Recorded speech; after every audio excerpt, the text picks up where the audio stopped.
طب فين النص مليون؟ بتوع ايه دول؟ حقك في الورث. لا، ما هم ما طلعوش معاهم يا صبحي.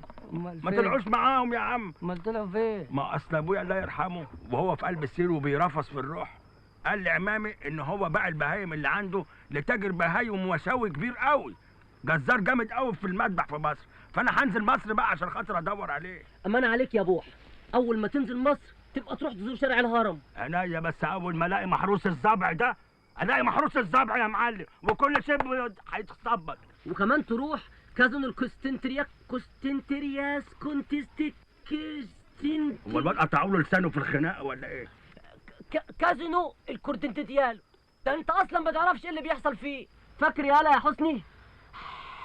ايه حق انت واكل نعناع ولا ايه؟ على العموم ابقوا اكتبوا لي في ورقه. مش محتاجه كتابه يا بوحه، الفورتيكيانو يعني النعناشه يا بوحه يا بوحه يا بوحه. انت تعرف الواد الغلس ده منين؟ ما اعرفوش يا راجل. لا يا راجل، متعبر كان معانا في الخناق، هو اكيد واحد صاحبنا بس مش هيبان دلوقتي، اما يخف هيبان بعد يومين، ممكن يطلع حد نعرفه. طب انت يا بوحه هتروح مصر لوحدك؟ اللي هروح مصر لوحدي؟ طبعا يا معلم لازم اروح مصر لوحدي. ده انا بص غدا لغارري بص يا عم الحاج، لازم اخد طاري وطار ابويا الله يرحمه المحروس الضبع، مش انا اللي اتاكل حقي. يا محروس الضبع يا واكل قوت الغلابه، هو كده غضب يد ولا انا العصب باظ بتاع عينيا؟ ها؟ مع السلامة يا بوحة. مع السلامة يا بوحة. مع السلامة يا بوحة. مع السلامة. مع السلامة. خلي بالكم من نفسكم يا. خلاص بقى يا. مع السلامة يا بوحة. مع السلامة يا بوحة. خلاص بقى.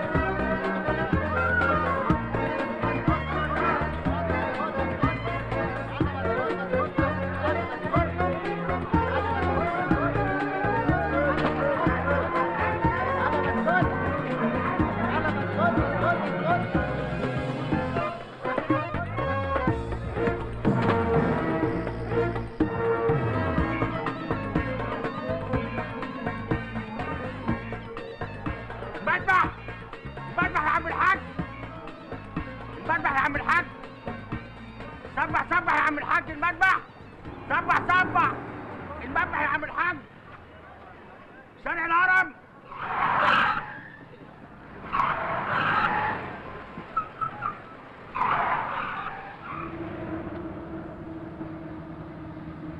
فين في شارع الهرم ان شاء الله؟ في المذبح. مذبح؟ انت مش لسه قايل لي شارع الهرم من شويه؟ خلاص يا عم الحاج ما تزعلش كده، ودينا على الهرم. فين في الهرم؟ ودينا عند كازر الفروكروته، كازر الكتكوت، كازر الفروكريتو، كازر الكركوت، كازر الكروكريكو. ايوه يا عم الحاج، كازر الفروتيكانا. الحمد لله. الله ينور عليك يا عم الحاج، الله يبارك لك. الله يخليك. كل سنه وانت طيب. وانت طيب.